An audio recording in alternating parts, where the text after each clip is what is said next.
Hello everyone, welcome to my YouTube channel Let's Study English। जैसा कि कल हमने UPTGT इंग्लिश के प्रीवियस ईयर पेपर को सॉल्व किया था और 1 से लेकर 50 तक के सारे क्वेश्चंस को हमने सॉल्व कर लिया था। अब हम इससे आगे के क्वेश्चंस को सॉल्व करेंगे और जिस किसी ने भी इससे पहले की वीडियो नहीं देखी है वो जाकर मेरे YouTube channel let's study English पर देख सकता है। और मैं आपसे रिक्वेस्ट करती हूँ कि पहले पार्ट 1 देखने के बाद ही आप पार्ट 2 को स्टार्ट करें। नाउ अब हम स्टार्ट करते हैं अपना पार्ट 2। यह पेपर UPTGT का है। UPTGT जो 2021 में हुआ था उसी पेपर को मैं सॉल्व करा रही हूँ और इसमें हम आप क्वेश्चन नंबर 55 से स्टार्ट करेंगे। ओके, तो फ्रेंड्स स्टार्ट करते हैं हम। Question number 55। A factual account of a person's life examining all available information that and text relevant to the subject is called. A factual account of a person's life examining all available information and text relevant to the subject is called. इसे हम क्या कहते हैं? Option दिए हुए हैं। Option A biography, B autobiography, C memoir and ode, D elegy. तो सोचिए इसमें से क्या हो सकता है। देखिए इसमें से ऑप्शन नंबर सी और डी तो हो ही नहीं सकते क्योंकि मेमोर और ओड की डेफिनेशन ही बिल्कुल अलग होती है और इलेजी अपने आप में एक सैड सॉन्ग होता है। लेकिन हमें जो कन्फ्यूजन होगा वो option number A and option number B में होगा। बायोग्राफी है या ऑटोबायोग्राफी है। तो ऑटोबायोग्राफी और बायोग्राफी में ये अंतर होता है कि जब कोई व्यक्ति अपनी लाइफ के बारे में खुद ही लिखता है तो उसे हम ऑटोबायोग्राफी का नाम देते हैं। लेकिन बायोग्राफी क्या है? बायोग्राफी हम किसी पर्सन के बारे में उसकी जो रेलिवेंट इन्फॉर्मेशन है उन्हें कलेक्ट करके और तब अगर हम लिखें तो उसे हम बायोग्राफी कहते हैं। तो जैसा कि इस डेफिनेशन से ये सिद्ध होता है, तो ये इसमें हमारा ऑप्शन कौन सा हो जाएगा? Option number A biography. Okay, now move to the next question. Question number 52. Sorry जरा मैं पेन को ठीक कर लूँ। हाँ, question number 52. Choose one word from the option which describe the phrase most accurately. अब नीचे एक फ्रेज दी हुई है जिसके लिए वन वर्ड हमें ढूंढना है। फ्रेज है gradual recovery from illness. Gradual recovery from illness के लिए कौन सा ऑप्शन हमारा सही होगा? पहला है पेनेंशिया, दूसरा कॉन्वोलोसेंस, तीसरा प्यूट्रीफेक्शन और D none of the above. तो इसमें से कौन सा ऑप्शन करेक्ट होगा?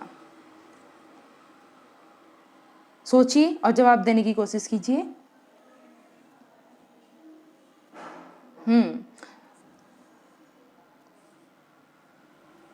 तो फ्रेंड्स इसका करेक्ट आंसर है प्यूट्रीफेक्शन। लेकिन इस पर लास्ट टाइम बहुत ही कोर्ट में याचिका भी दायर की गई थी। इस क्वेश्चन का जो आयोग ने आंसर दिया है वो गलत दिया है। ठीक है, अब now move to the next question. Question number 53। Question number 53 है द करेक्ट स्पेलिंग। अब हमें डिफरेंशियल की करेक्ट स्पेलिंग को बताना है। तो पहली स्पेलिंग है DIFERENTIAL। तो ये टोटली रॉन्ग है। जैसा कि हमें देख के ही पता चल रहा है कि इसका ऑप्शन नंबर डी जो है वो करेक्ट है। डिफरेंशियल की स्पेल यही होती है DIFFERENTIAL। Okay, now move to the next question. Question number 54। Question number 54 है फाइंड आउट करेक्ट सेंटेंस। इन 4 सेंटेंसेस में से जो भी सेंटेंस हमारा करेक्ट है उसे हमें चूज करना है। सेंटेंस नंबर ए है he gave me much to pain, I shall go just now. और ऑप्शन नंबर सी है he always get success since he hardly works. और ऑप्शन नंबर डी है I shall be only too glad to see you. तो कौन सा option इसमें से correct होगा? कौन सा सेंटेंस हमारा सही है? जवाब देने की कोशिश कीजिए। यस, इसका सही आंसर है option number D, I shall be only too glad to see you. Now move to the next question, question number 55. Pick out the correct preposition from the option given below each of the sentence so as the complete them. नीचे blank दिया हुआ है और blank में हमें correct preposition को fill करना है, तो हमें इसमें से करेक्ट प्रीपोजिशन देखनी होगी। सेंटेंस है we didn't get home blank 2 AM, तो इसका करेक्ट आंसर है option number C, we didn't get home till 2 AM. Now move to the next question. Question number 56. In the Forsyte saga, the Forsytes belong. Forsytes किससे belong करता है? Option number A, a countryside family, B, a typical city family, C, the family of imaginary islanders, D, none of the above. तो इसमें कौन सा correct answer होगा? इसका correct answer है option number B, a typical city family. Now moving to the next question, question number 57. Which of the following statement is correct above autobiography? Autobiography के विषय में कौन सी स्टेटमेंट हमारी सही है? जैसा कि मैंने अभी थोड़ी देर पहले ही डिस्क्राइब किया था कि ऑटोबायोग्राफी क्या होती है, तो हम इसमें देख सकते हैं ऑप्शन नंबर ए है, it is written by a great author on the life of fellow author. नहीं, ये तो टोटली रॉन्ग है. Option number B, it is written by a scholar on the life of a fellow scholar. ये भी wrong है, क्योंकि autobiography क्या होती है, कोई राइटर अपनी ही लाइफ के बारे में जब लिखता है तो तब हम उसे ऑटोबायोग्राफी कहते हैं. सी ऑप्शन है, it is a memoir. No. Option number D, the first fully developed autobiography is also the most influential, the Confession of Saint Augustine, written in 4th.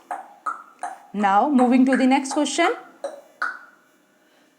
Yes, question number 58. Question number 58 है, my views may be different blank yours, but you should not be indifferent blank your interest. तो इसमें correct preposition को हमें fill करना है. Option number A है from. अब देखते हैं हम इसका option number B, my views may be different from yours but you should not be indifferent to your interest. Yes, इसका correct answer option number B ही है. Now moving to the next question, question number 59. Question number 59. Question number 59 है, who should Shakespeare, who called Shakespeare, sorry pronunciation के लिए माफ़ी दे. हाँ, question number 59, who called Shakespeare a Johannes फैक्टम्स, यानी a jack of all trades. ये बात Shakespeare के विषय में किसने कही है, या शेक्सपियर को किसने a jack of all trades बोला है? Option number A, Christopher Marlowe. Option number B, Samuel Johnson. Option number C, Robert green.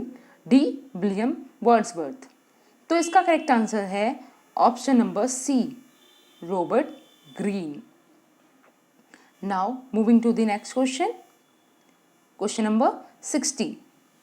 The great artist movement Renaissance had its full impact on English literature इन.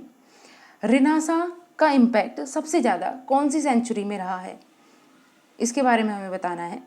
तो option number A है 15th century, B 16th century, C 18th century, या D 19th century. क्या होगा इसका correct answer? Yes, इसका correct answer है 16th century. Now moving to the next question, question number 61. हालांकि इस पेपर में पहले से टिक लगे हुए हैं, लेकिन इससे ज़रूरी नहीं है कि ये सारे टिक सही ही हैं, तो इसलिए ध्यान से और सोच समझ कर जवाब देना है. Question number 66. Which of the following works is a नॉवलेट?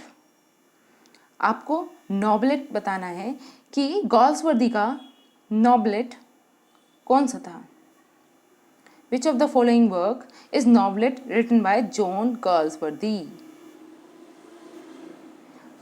हाँ, ऑप्शन नंबर ए है फ्रीलैंड.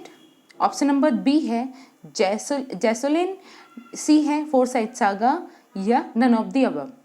क्या हुआ इसका करेक्ट आंसर? यस, इसका ऑप्शन नंबर बी ही करेक्ट आंसर है, Jocelyn. Now moving to the next question, question number 62। What is the grammatical status of the underlined word in the following sentence?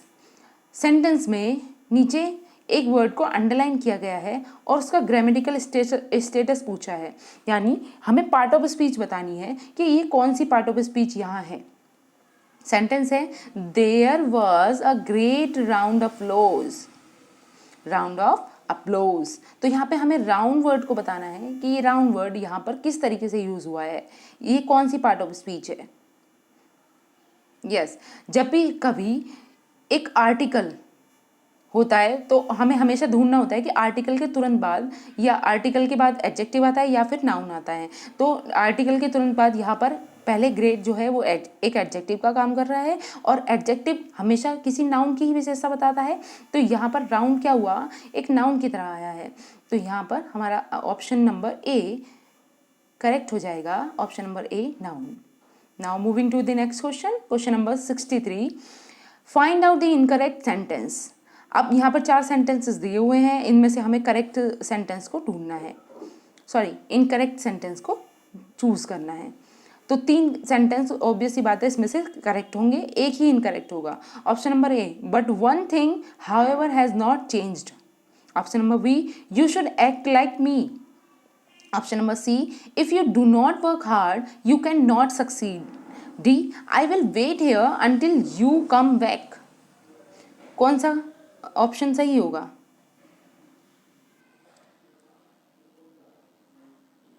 Yes, इसका correct answer है option number A, क्योंकि ये sentence बिल्कुल भी correct नहीं है।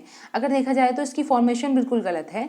But one thing however has not change, ये गलत है। तो बाकी तीनों के तीनों सेंटेंसेस हमारे राइट हैं, तो इसलिए हमारा ऑप्शन नंबर ए सही हो जाएगा।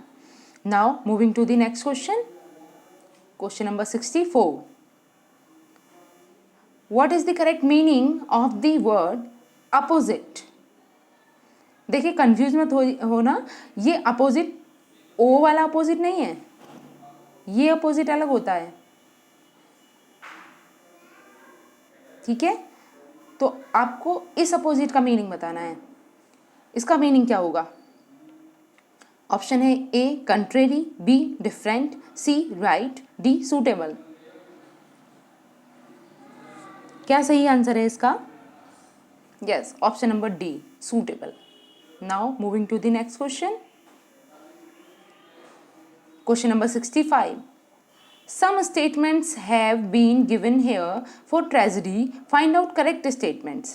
यहाँ पर ट्रेजिडी के विषय में 4 स्टेटमेंट दी हुई हैं और इनमें से हमें सही स्टेटमेंट्स के पेयर को छांटना है। तो फर्स्ट स्टेटमेंट है it is representation of serious actions leading a joyous conclusion for tragic hero. Yes, correct option है। Option number D, the tragic hero will evoke both our pity and terror. No, this is incorrect. Now, third statement, the Hamartia becomes the reason of his demise. No, this is incorrect. Now, option number D, the anagnosis is in tragedy is reversal in his fortune from happiness to disaster. Yes, this option is right. तो हमारा पैर कौन सा सही हो जाएगा? Yes, option number B.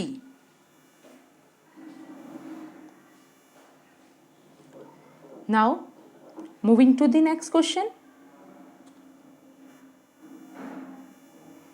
Question number 66.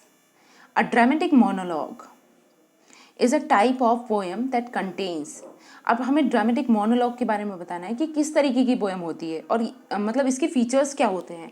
तो option number A है a single speaker talking to himself, B several speakers talking to one subject, C one imaginary speaker talking to an imaginary audience, a single dialogue in the poem. तो इसका option number C is correct है, one imaginary speaker talking to an imaginary audience. This is the right answer. Now moving to the next question. Question number 67. In William Wordsworth's Solitary Reapers, Solitary Reapers, ये William Wordsworth की बहुत ही अच्छी और famous poem है solitary reapers. इसमें कहा गया है द सॉलिटरी हाईलैंडलेस इज, तो कौन था इसमें? A girl from Ireland, a girl from Scotland, a girl from Arabian saints और नन ऑफ द अबव। तो इसका करेक्ट आंसर है a girl from Scotland. Now moving to the next question, which of the following plays is not written by John Galsworthy? तो इनमें से John Galsworthy का कौन सा प्ले नहीं है? तो जस्टिस बहुत ही फेमस प्ले है जॉन गाल्सवर्दी का, सिल्वर बॉक्स भी, लेकिन the apple cart, this is not the play written by John Galsworthy. Now और स्ट्राइप भी बहुत ही फेमस प्ले है जॉन गाल्सवर्दी का। तो इसका हमारा सही ऑप्शन हो जाएगा option number C, the apple cart. Now moving to the next question, question number 69।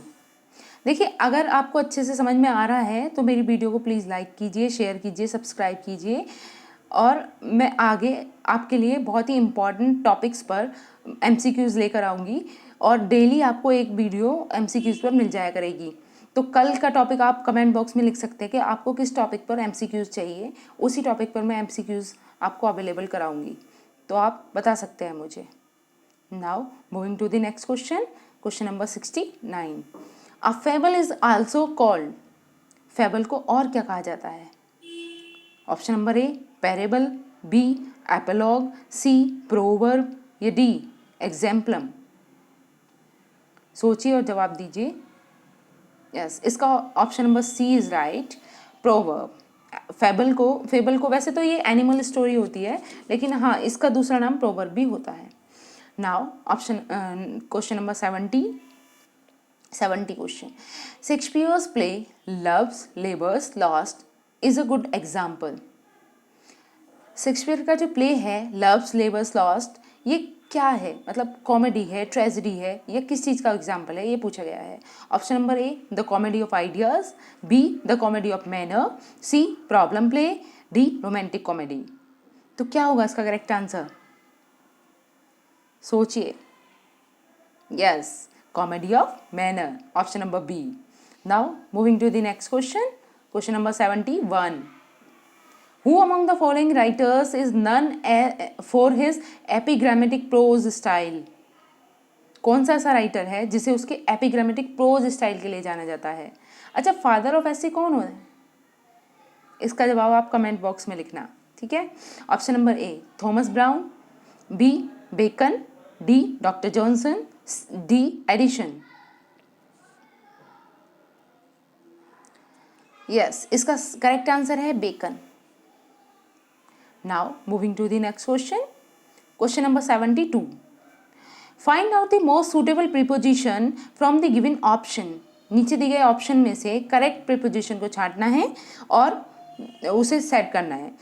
Malti is fed up blank the weather. अक्सर हम अपनी कॉमन लैंग्वेज में भी इस वर्ड को यूज करते हैं। क्या आएगा? From, with, over, about. Yes, इसका करेक्ट आंसर है option number B, with. Malti is fed up with the weather. Now moving to the next question, question number 73। Mark the part with the error, read द 4 options as the parts of one sentence that is given. अब इसमें एक sentence दिया है और इस sentence को 4 parts में डिवाइड कर दिया गया है और हमें उसके एरर पार्ट को छांटना है। तो पहला ऑप्शन है these kind of April seems to be expensive but it is relatively affordable to maintain। क्या होगा इसका करेक्ट आंसर? कहाँ एरर दिख रहा है? यस, इसका करेक्ट आंसर है option number A, these kind of April। Now moving to the next question, question number 74। The correct spelling, देखिए स्पेलिंग से रिलेट करते हुए काफ़ी सारे क्वेश्चंस पूछे गए हैं, तो आप ज़्यादा से ज़्यादा स्पेलिंग की प्रैक्टिस करें तो आपके लिए बेनिफिशियल होगा। नाउ इसकी करेक्ट स्पेलिंग कौन सी होगी?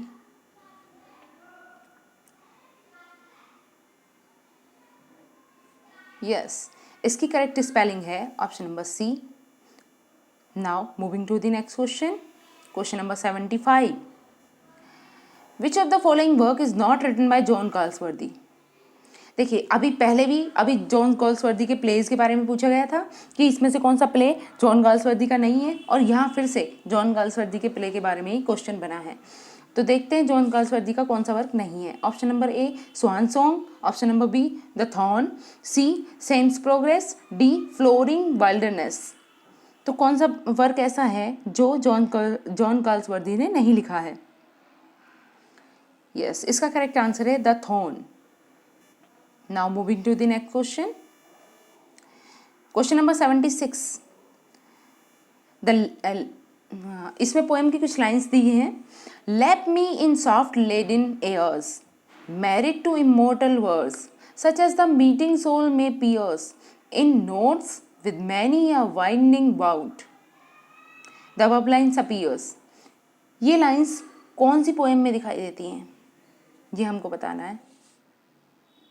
इसका सही आंसर हो जाएगा option number D L एल्गेरो।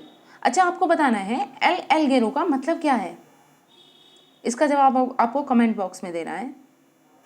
Now moving to the next question, Coxon is a character in, Coxon नाम का करेक्टर गाल्सवर्दी के कौन से प्ले में था, यह आपको बताना है। Option number A justice, B Macbeth, C एरोपोगाशिया, D as you like it.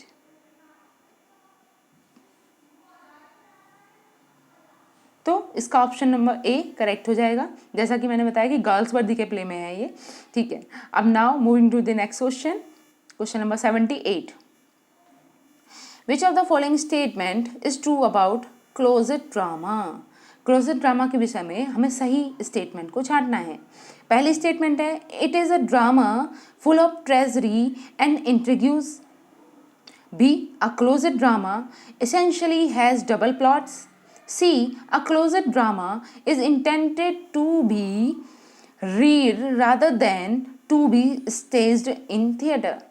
Yes, this is the right answer, क्योंकि क्लोजेट ड्रामा जो होता है वो हमेशा वो थिएटर में प्ले करने के लिए नहीं होता है, या पर उसे एक्ट करने के लिए नहीं बनाया गया होता है, वो सिर्फ रीडिंग के लिए बनाया गया होता है, उसे ही क्लोजेट ड्रामा बोलते हैं। Now moving to the next question, question number 79। Which of the following authors has written the lines? ये लाइन्स किस ऑथर ने दी है? लाइन है for fear of which hear this thou is unwed, or ere you were born was beauty's summers dead। किसकी है ये line? John Galsworthy, John Milton, William Shakespeare, William Wordsworth. किसकी ये लाइन्स हैं ये? यस, इसका करेक्ट आंसर है William Shakespeare. William Shakespeare ने ही ये लाइन्स दी है। Now moving to the next question, question number 80। Question number 80. Identify the error part in the following sentence. Consider 4 options comprising the complete sentence. यहाँ भी एक sentence को 4 पार्ट्स में डिवाइड कर दिया गया है और उसमें से एक पार्ट में एरर है जो हमें छांटना है। तो ए है 15 miles are long way to walk। तो हमें एरर सीधा सीधा दिखाई दे रहा है, इसका ऑप्शन नंबर बी ही राइट है, क्योंकि 15 माइल्स को हम एज अ सिमिलर सब्जेक्ट के रूप में यूज़ करेंगे, ना कि प्लूरल सब्जेक्ट के। तो यहाँ पर इज आना चाहिए, ना ही प्लूरल, ना ही आर आना चाहिए। ठीक है, moving to the next question,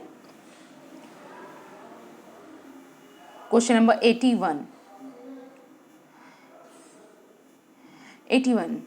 as a dramatist John Galsworthy belong to, John Galsworthy किस एरा से बिलोंग करते हैं ये हमें बताना है।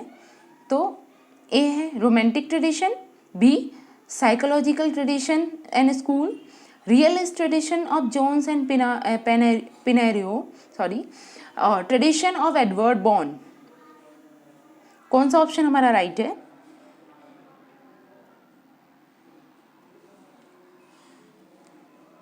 Yes, correct option is psychological tradition and school.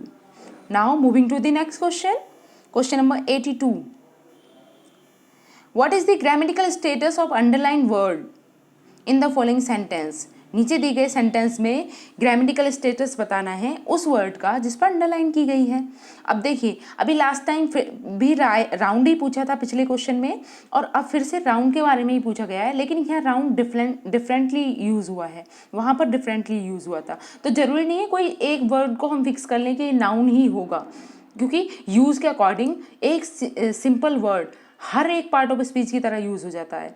ठीक है, तो यहाँ पर फिर से राउंड की पार्ट ऑफ स्पीच पूछ ली गई है। सेंटेंस है, Vasco da Gama was the first to round the Cape of Good Hope. तो देखिए यहाँ पे वास्को डी गामा क्या है, ये भी नाउन है। वाज क्या है, ये वर्ब हो गई। द फर्स्ट, यहाँ पर फर्स्ट क्या काम कर रहा है, ये देखो एडजेक्टिव है, सुपरलेटिव डिग्री है एडजेक्टिव की। और to round the Cape of Good Hope, अब तो आपको पता चल ही गया होगा कि ये क्या होगा, टू राउंड क्या होगा, यहाँ पर कौन सी वर्ब हो जाएगी ये।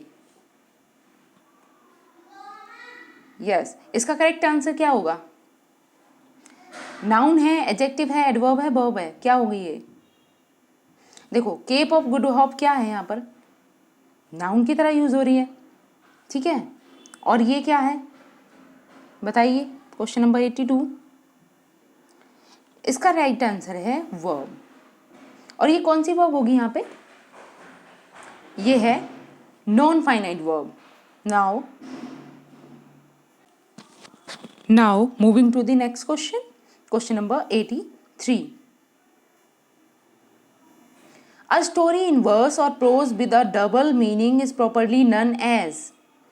एक ऐसी स्टोरी इन वर्स और prose with a double meaning in properly none as, क्या होगा ये, सटायर होगा, आयरनी होगी, एलेगरी होगी, फेबल होगी।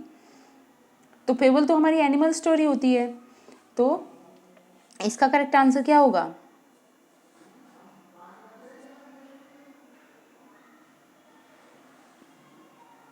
यस, इसका करेक्ट आंसर है एलेगरी। एलेगरी ही हमेशा डबल मीनिंग लेकर चलती है। Now moving to the next question, question number 84। The prose Gothic novel denotes, Gothic novel जो होते हैं वो किससे डिनोट करते हैं, ये हमें देखना है।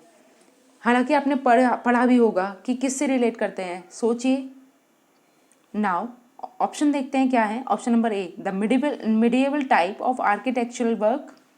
B, a type of prose fiction which has been set in the middle edges often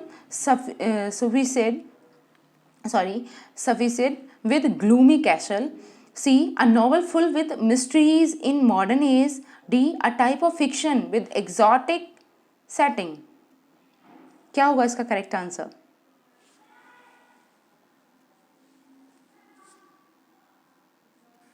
yes, इसका करेक्ट आंसर है option number B, a type of prose fiction which has been set in the middle edges often suffused with gloomy castle. यानी कि वैसे ये अगर common language में हम समझें तो ये भूत प्रेतों की जो कहानी होती है उससे रिलेटेड होते हैं गॉथिक नॉवल, घोस्ट स्टोरीज से रिलेटेड करके हम समझ सकते हैं। Now moving to the next question, question नंबर 85 to 88। Following sentence have been transformed as per direction given in their bracket. Choose the correct sentence from the choice given। अब the apple was too sour to eat। अब हमें इसे transform करना है, तो transform कैसे, जैसे ब्रैकेट में जो भी हमें इंडिकेशन दिए गए हैं उसके अकॉर्डिंग। इसमें कहा गया है रिमूव टू, अब हमें इसमें से टू को रिमूव करना है, लेकिन सेंटेंस का मीनिंग चेंज नहीं होना चाहिए। तो सेंटेंस क्या है, the apple was too sour to eat, तो क्या बनेगा इसका transformation, the apple was very sour, the apple was extremely sour to eat, the apple was so sour that it can't be eaten, the apple was so sour that it could not be eaten. क्या होगा इसका right answer. Yes, इसका correct answer है option number D, the apple was so sour that it couldn't B Eton. Now moving to the next question, question number 86। The president appointed him governor. अब हमें इसका passive voice बनाना है। Passive voice देखते हैं, option number A, the governor was appointed by the president. No, wrong है। Now he was appointed by the president. No. Now moving to the next option, he was appointed governor by the president. यही right हमारा answer है। Now moving to the next question, question number 87, who would not love his country. Assertive में हमें इसे change करना है, ये अभी नेगेटिव फॉर्म में और उसकी फॉर्मेशन हमें असर्टिव में बनानी है, लेकिन मीनिंग चेंज नहीं होना चाहिए सेंटेंस का। तो देखते हैं क्या बनेगा। ये कह रहा है who would not love his country, तो उसका अगर हम पॉजिटिव बनाएं तो सीधे सीधे पता चल रहा है everyone would love his country. Yes, this is the right answer. Now moving to the next question, question number 88, why should they be blamed by you. अब हमें इसका एक्टिव फॉर्म बनाना है, तो एक्टिव फॉर्म क्या बनेगा, who should you blame them, let you not blame them, why you should not blame them, none of the above. क्या correct है इसका, बताइए। यस, इसका करेक्ट आंसर है option number A, why should you blame them. Now moving to the next question, question number 89, the line they also serve who only stand and wait occurs in which of the following poem। देखो ये बहुत ही ज़्यादा famous line है और ये किसकी है, ये मिल्टन की लाइन है। ऑन हिज ब्लाइंडनेस में मिल्टन ने कही है, तो ऑप्शन नंबर बी हमारा करेक्ट हो जाएगा। Now moving to the next question, question number 90, who refers William Wordsworth as an ever enduring man. William Wordsworth के बारे में ये किसने कहा है, ever enduring man. Doctor Johnson ने, जॉन कीट्स ने, डी क्वेंसी ने, Thomas De Quincey, and option number D है एस टी कॉलरिज ने। किसने विलियम वर्ड्सवर्थ को एवर एंड्यूरिंग मैन कहकर पुकारा है, तो इसका करेक्ट आंसर क्या होगा। Yes, option number D, S T Coleridge. Now moving to the next question, question number 91, mark the part with the error, read 4 options as part of the given sentence. अब एक sentence को 4 parts में divide करके दिया गया है, जिसमें से एरर पार्ट को हमें फाइंड आउट करना है। ए है, it was Meera who, be suggested that you be at the entrance to welcome each delegate on their arrival. तो क्या होगा इसका आंसर। यस, इसका करेक्ट आंसर है option number D, on their arrival. यहाँ पर देयर नहीं आना चाहिए, ठीक है। Now moving to the next question, question number 92, what is the rhyming scheme of Petrarchan sonnet. Petrarchan sonnet की राइमिंग स्कीम क्या होती है। Yes, A B B A C D, यही इसका करेक्ट आंसर है। अच्छा, आपको बताना है कि शेक्सपियरियन सोनेट की राइमिंग स्कीम क्या होती है। आप इसका जवाब कमेंट बॉक्स में मुझे लिख कर देंगे।